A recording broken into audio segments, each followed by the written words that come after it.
अख्तर कादरी ने अमजद शरीफ में 5 साल 7 साल गुजारा, तो 1990 के बाद से 10 साल हम भी उनके साथ गुजारा है। उनका बचपन अमजद में गुजरा और मेरा बचपन मस्जिद में गुजरा। जो इसमें उम्र दराज हैं वो देखे भी होंगे हम। इसलिए सरकार जिस तरह बिगड़ते थे और मारते थे ना, तो वो हाल मेरा भी है। इसीलिए गुड़ी पोखर बहुत कम आता हूँ। अब आया तो तावीज वावीज दिया और चला गया। इसी की स्टेज पर बैठाल के उलमा और शोरा को आप लोग बेवकूफ बनाते हैं और कोई बात नहीं। इधर उधर खड़े हैं, चाय पी रहे हैं, आप ही के पास पैसा है चाय पीने, और आगे बढ़िए। देखिए कहा फिर भी पीछे बैठे, फिर भी बैठे आगे बढ़िए, एकदम आगे बढ़िए, सटिए।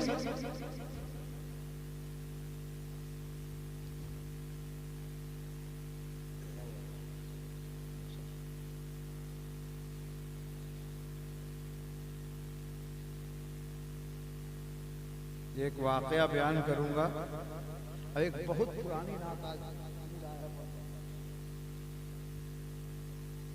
आपकी तरह शायर तो है नहीं कि अपना या इनकी तरह बस दूसरे तीसरे का पढ़ता हूँ, मूड आता है तो पढ़ लेते हैं। और मेरे ख्याल से ये नाशिफ आप लोगों को भी सुने हुए बहुत दिन हो गया। पढ़ूं? इजाजत है शायर लोगों का? अब आप लोग दुरूद शरीफ पढ़िए। अल्लाहुम्मा सल्ली अला सय्यदना व शफीना नबियना मौलाना मुहम्मदिन व अला आलि सय्यदना नबियना मौलाना मुहम्मदिन व बारिक व सल्लिम सलातु व सलाम अलैका या रसूलुल्लाह सल्लल्लाहु अलैहि वसल्लम। जमालो नूर भरी ये रात और उस पे रहमत की बरसात, खुदा का खूब करम है, खुदा का खूब करम है। जमालो नूर भरी ये रात और उस पे रहमत की बरसात, खुदा का खूब करम है, खुदा का खूब करम है।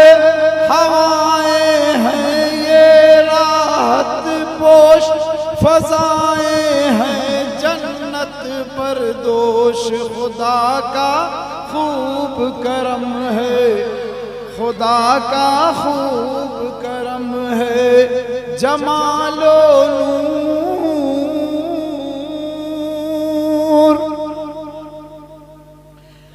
बसती बसती सहरा सहरा है, सल्ले अला का शोर मचा। बसती बसती सहरा सहरा है, सल्ले अला का शोर मचा।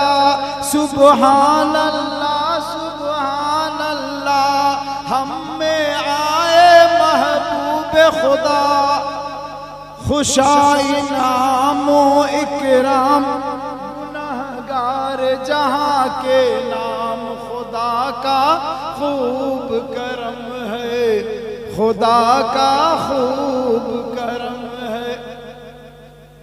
हम लोग ये समझते हैं कि या रसूलुल्लाह पुकारा तो पुकार लिया, नहीं। या रसूलुल्लाह आपने पुकारा, उधर से जवाब निकला, ऐ उम्मती कहो क्या। हदीस शरीफ है कि कोई अगर दरूद शरीफ पढ़ता है तो रसूल की तरफ से जवाब मिल जाता है। आप नमाज पढ़ते हैं, पता नहीं है आपको कि आपकी नमाज कबूल हुई कि नहीं हुई। हज करते हैं, ज़कात देते हैं, रोजा रखते हैं, पता नहीं है कबूल हुई कि नहीं हुई। लेकिन अगर आप दरूद शरीफ पढ़ते हैं तो फौरन उधर से जवाब मिल जाता है, इसके माने कि कबूल हो गए। तो अब देखिए बड़ा बदनाम है और इसीलिए धीरे धीरे जो है ना सबसे कट रहे। हम लोग अपने आप को क्या कहते हैं? सुन्नी है। क्या कहते हैं? क्या कहते हैं? गौस पाक के मानने वाले। ये भी तो कहते हैं ना, कहते हैं कि नहीं कहते? यही गौस पाक के मानने वाले हैं।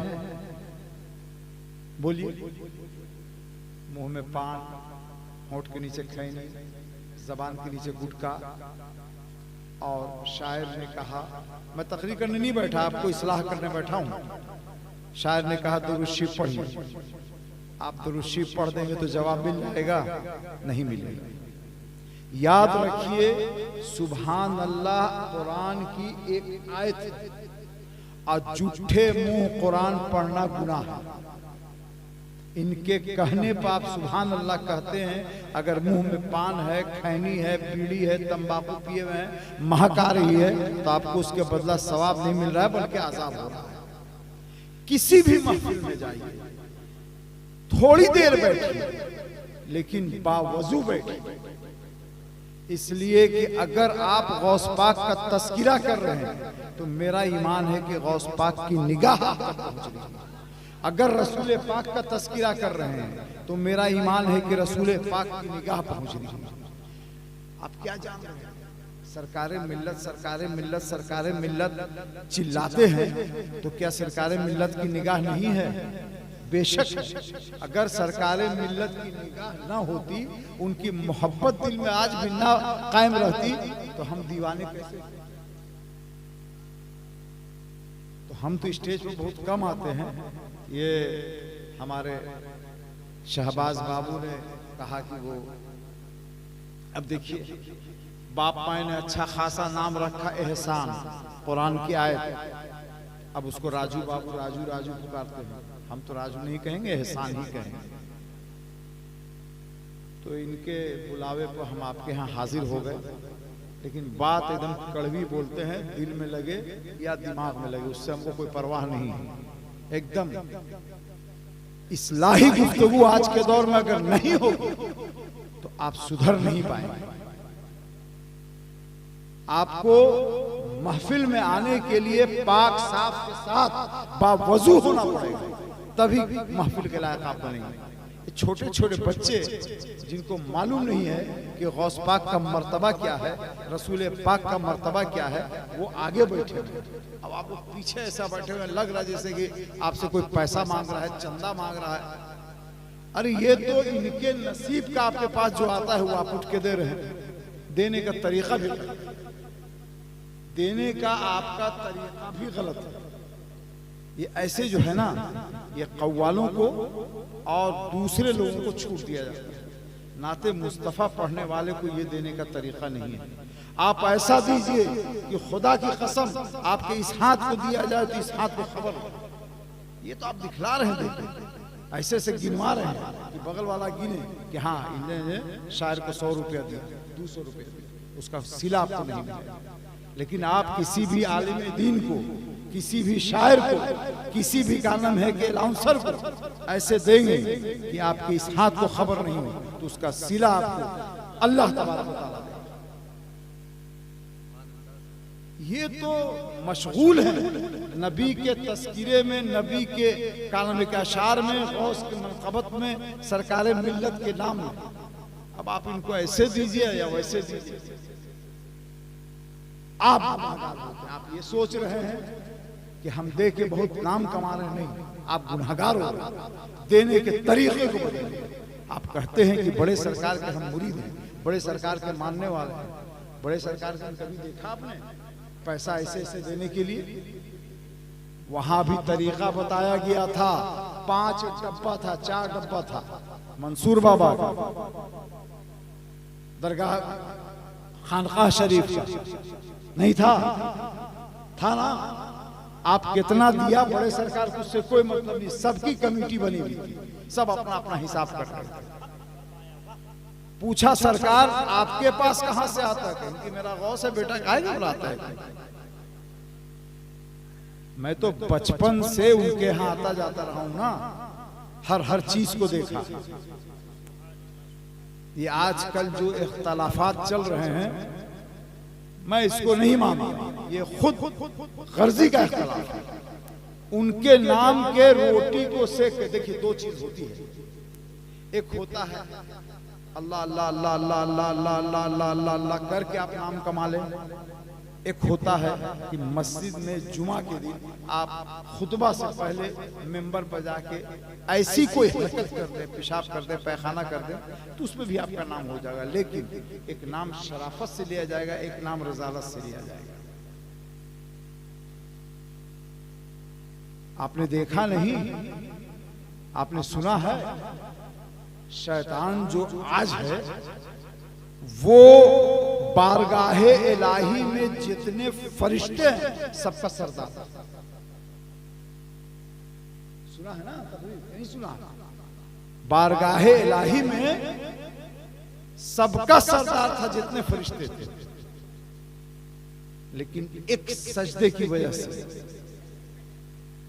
सजदा करने की मामला नहीं था, मामला सिर्फ हुक्म का था, अल्लाह की बात नहीं मानना था।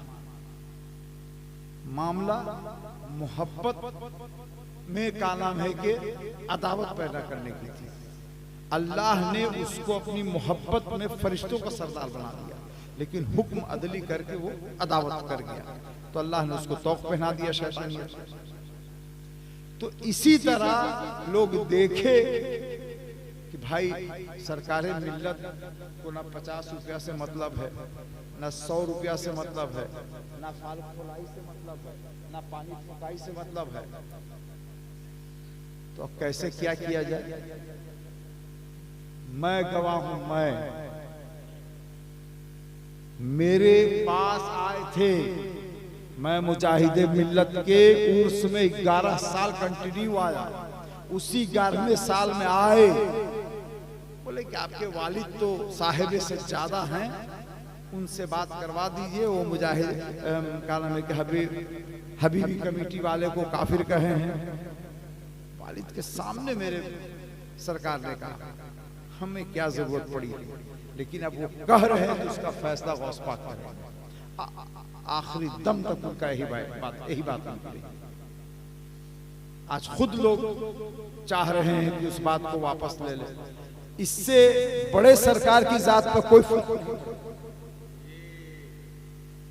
इससे बड़े सरकार की जात पर कोई फर्क नहीं पड़ेगा, इससे उनकी जात पर फर्क पड़ेगा जो लोग ये काम किए थे शैतानियत वाले।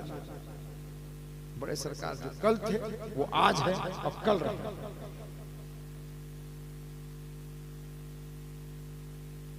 कल मस्जिद में बैठ के तमाम अपने मुरीदों, मुत्तकीदों, मानने वाले, जानने वालों की मुराद अल्लाह से कह के पूरी करवाते थे, आज खानकाह में लेट के करवा रहे हैं। मैं तो देखता नहीं हूं कि मस्जिद में जितनी भीड़ रहती थी उससे कम भीड़ खानकाह में हो, ज्यादा ही है बल्कि। तो यहाँ मस्जिद में अल्लाह के घर में भी भीड़ थी, वहां वो खुद वली अल्लाह है तो वहां उनके इसमें भीड़ है। तो आप लोग बहुत मुबारकबाद है कि साल में 4-5 आप लोग क्या नाम है कि जलसा कराते हैं।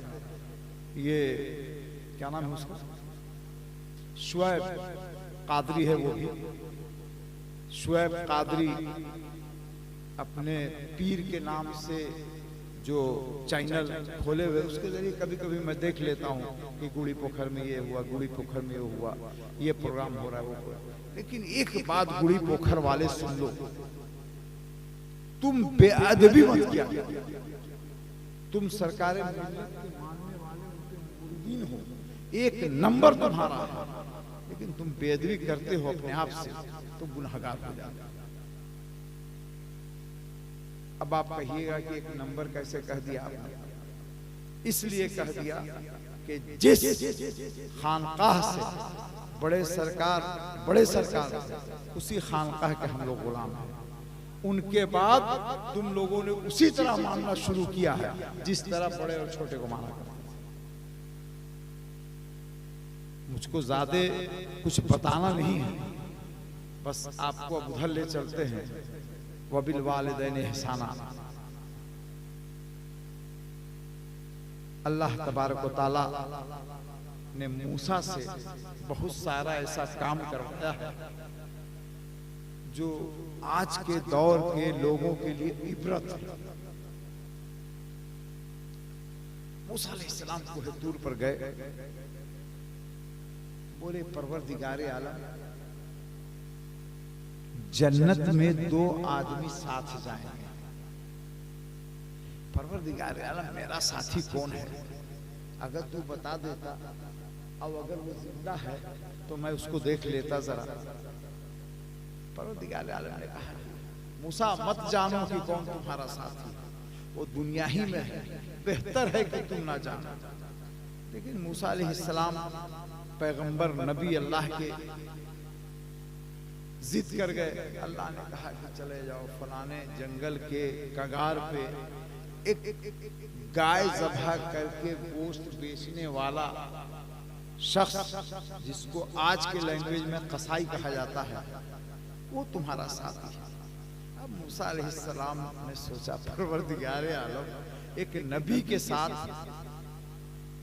उसको तूने कर दिया जो दिन रात जानवर का गोश्त बेच रहा है, जानवर ज़बह कर रहा है। ठीक है, अल्लाह का फैसला कबूल। अब चले उसकी अदा को देखने, किस अदा को उसके अल्लाह को पसंद आ गई कि अल्लाह ने मेरे जैसे नबी के साथ उसका शामिल जन्नत में जाना मुकर्रर कर दिया। गए, पहुंचे, वो दुकान पे अपना गोश्त बेच रहा था। देखिए कितना अच्छा लग रहा है, पान खा रहे हैं माशाल्लाह, चिबा भी रहे हैं बकरी की तरह। आपका ये हाल होगा तो आपके पीछे बैठे लोग तो सिगरेट पीते। आपको ये भी नहीं समझ है कि कम से कम आले रसूल औलाद गौसे आजम और एक साहिब सज्जादा के सामने बैठे। वो तो मैं मुंह पे बोलता हूँ, बुरा लगे भला लगे अपने घर के। हजरत मूसा गए, बैठे, देखे कि वो गोश्त बेच रहा है। जो नरम बोटी हो रही है, गौर से सुनो नौजवानों, गौर से सुनो, कल तुम भी किसी वली या किसी का नाम है बुजुर्ग के साथ जन्नत में चले जाओगे। इस वाकया को खाली अपने दिलो दिमाग में बैठा लो। मूसा ने देखा कि वो गोश्त बेच रहा है, कोई नरम जैसी बोटी होती है तो उसको किनारे कर देता है। शाम हुई, वो भी देख रहा था कि एक बूढ़े ज़ईफ आदमी नूरानी चेहरा वाले बैठे हैं। जब जाने लगा, पूछा, देखो भाई हम आप लोग बोल रहे थे, हम लोग नहीं कर रहे। पूछा कि क्या बात है, आप सुबह से बैठे हुए हैं, कुछ लिया हुआ नहीं आपने? कहीं नहीं, कह रहे भाई मुसाफिर था, थक गया था, आराम कर रहा था। बोले यहाँ मत रहिए, कहीं और चले जाइए। कहाँ जाए? अब तो मूसा अलैहिस्सलाम ने देख लिया कि दिन भर इसका ये हाल है कि वो दुकानदारी कर रहा है और तो कुछ मामला देखा नहीं। कहीं चले, अब रात में घर का मामला देखते हैं। याद इलाही में मशगूल रहता है, क्या करता है ये कि अल्लाह खुश हो गया इससे। गए, वो ले गया अपने यहाँ। मूसा अलैहिस्सलाम उस जमाने में जो इबादत था, नमाज वगैरह जो भी था, वो अदा किए। ये शख्स पहुंचा, गोश्त बनाया, रोटी पकाया। उसके बाद में वो रूम के अंदर गया। मूसा देख रहे हैं, उसकी रोटी और शिरवा लेके वो रूम के अंदर गया, रस्सी से एक चारपाई को नीचे उतारा। चारपाई समझते हैं? चारपाई समझते हैं? आपकी भाषा में जिसको खटिया कहा जाता है ना, खटिया को उतारा और उसमें एक बारिश ज़ईफा लेटी हुई थी। वो रोटी को मलमल के उसके मुंह में दिया। दो चार नवाला वो बुढ़िया खाई। उसके बाद ये रस्सी ऊपर कर दिया। मूसा अलैहिस्सलाम ने देखा, बड़ा ताज्जुब हुआ। बोले कि कौन है? बोली मेरी वालदा है। बोले तुम्हारा यही मामूल है? बोले हाँ यही मामूल है। मूसा समझ गया कि इसको जो है इसी का सिला मिला है, इसी का सिला मिला है। इतने में वो शख्स आया, कही कि हम तो आपको सब दिखा दिया, बता दिया, आप कौन है बता दीजिए, आप कौन है बता दीजिए। तो उन्होंने कहा कि मैं मूसा हूं। कौन हूं? मूसा हूं, और मैं तुमको देखने आया इसलिए कि तुम मेरे साथ जन्नत में जाओगे। इतना उस शख्स का सुनना था कि वो दौड़ के रूम में गया, और अपनी माँ की चरपाई को नीचे उतारा और झंझोड़ के कहा, अम्मी अम्मी देखो मूसा आए ये पैगाम लेके कि मैं उनके साथ जन्नत में जाऊंगा। ये बात बड़ी अजीब थी, मूसा अलैहिस्सलाम को भी अजीब लगी कि ये कौन सी मार, बहुत बड़ी बात थी। तब मूसा अलैहिस्सलाम ने उसको बुलाया, कहा कि क्या बात है? बोले कि मैं बच्चा था 7 साल का, किसी बदमाशी के तहत मेरी माँ ने हमको मारा, हम घर छोड़ के भाग गए, माँ ने लाया मल्हारा और उसी दिन से मेरी माँ रोजाना दुआ करती थी, ऐ अल्लाह मेरे बच्चे को मूसा के साथ जन्नत में भेज देना, ऐ अल्लाह मूसा के साथ मेरे बच्चे को मूसा का साथी बना देना। और आज देखिए आप खुद आके कह रहे हैं कि मैं आपके साथ जन्नत में जाऊंगा। तो माँ बाप की दुआ वो होती है जो अगर निकल जाए आह की शक्ल में तो आप बर्बाद हो जाएंगे, और निकल जाए मोहब्बत की शक्ल में तो आप आबाद हो जाएंगे। आप तसव्वुर नहीं कर सकते हैं कि आपकी वालदा जब आपको पेट में लेके घूमती है तो कितनी उसको तकलीफ होती है, और कितनी तकलीफ के बाद आप पैदा होते हैं। लेकिन आज के दौर के मुसलमानों, अगर तूने अपने माँ बाप की कदर नहीं की तो याद रखना कल क़यामत के दिन तुम्हारी बख्शाइश नहीं होगी। हाँ, किसी से भी तुम बैत हो जाओ या किसी से भी तुम का नाम है कि लेन देन कर लो, जब तक तुम्हारे बाप माए की खिदमत तुम्हारे साथ नहीं होगी, कोई पीर की वहां नहीं चलेगी। इसलिए कि अगर शिर्क के बाद, और कीजिएगा, शिर्क के बाद अगर कोई सबसे बड़ा गुनाह है तो वो माँ बाप की नाफरमानी करना। ये मैं नहीं कह रहा हूं, रसूल पाक की हदीस है। इसलिए आप लोगों से गुजारिश है कि अपने बाप माए को, जो बाप माए पा रहे हैं, वो अपने बाप माए की कदर करें, उनकी हर छोटी छोटी ख्वाहिशात को पूरी करें। और जिनके बाप माए दुनिया से जा चुके हैं, ये एहसान बाबू की तरह अगर अल्लाह ने दिया है तो इस तरह महफिल सजा के उनको इसाले सवाब पहुंचाया गया। हम लोगों के यहाँ पहुंचाने से पहुंच जाता है, वो और लोग हैं जिनके यहाँ पहुंचाने से नहीं पहुंचता है। बात समझ गए? तो अल्लाह तबारक व तआला से यही दुआ है कि पाक परदिगारा हम लोगों को, तमाम लोगों को अपने बाप माए की सही तरीके से खिदमत करने की तौफीक और रफीक अता फरमाए। बाप माए के बाद अपने पीरों की खिदमत करने की तौफीक और रफीक अता फरमाए। अपने पीर के बारे में गलत सुनने से बचने की तौफीक और रफीक अता फरमाए। बस यही चंद अल्फाज के लिए मैं आपके यहाँ हाजिर हुआ था। मैं मुकर्रिर नहीं हूँ कि 1 घंटा कुर्सी पर बैठ के हाथ पटकूं या चिल्ला चिल्ला के आपको ऐसी बात कहूँ जो समझ में नहीं आए। मैं खानका कादरिया का गद्दी नशी हूँ, अमजद शरीफ सैयदना पाक का गुलाम हूँ, जाबिर हूँ, वहाँ का जाड़ू कश हूँ। आपके लिए दुआ करता हूँ, आपको बहुत मानता हूँ, इसलिए कि आप लोग उस दर से जुटे हुए हैं जिस दर को बड़े सरकार ने फैलाया। बड़े सरकार अमजद शरीफ की औलाद भी हैं, खलीफा भी, मुरीद भी हैं। बड़े सरकार यहाँ रह के अपने आबा व अजदाद का नाम नहीं रोशन किया, उन्होंने यहाँ रह के सिर्फ और सिर्फ 2 ही काम किए, या गौस पाक या ख्वाजा पाक। गौस पाक से सैयदना पाक, सैयदना पाक से गौस पाक, फिर हिंदुस्तान चूंकि बादशाह गरीब नवाज है तो उनका तस्किरा होता था। बस यही 2 उनके जबान पे अल्फाज होती थी। तो आप लोग उनके मुरीद हैं, मानने वाले हैं, आप लोग भी इसी पर अमल करते रहा कीजिए। और जब भी महफिल सजे, हर रोज महफिल सजाइए। आज ये सजाए एहसान बाबू, कल फुरकान सजाए, परसों शकील सजाए, रोज सजाइए महफिल, लेकिन अदब के साथ। 2 ही घंटा अगर आपकी शक्ति है पान न खाने की तो 2 ही घंटा की महफिल सजाइए। 4 घंटा की है तो 4 ही घंटा। कोई जरूरी नहीं है कि आप रात भर 10 उलमा 10 शोरा को सुने और मुंह में जो है पान से तो आजकल कैंसर भी बहुत हो रहा है।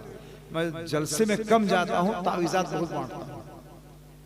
इस वक्त दो चीज की ताबीज हमसे ज्यादा मांगी जाती है। एक तो कैंसर हो गया है मुंह में, उसकी ताबीज, तो क्या ताबीज दें? आप खुद से अपने बीमारी लिया है तो हम तो कुछ कर नहीं सकते, अल्लाह का कलाम में दे देते हैं।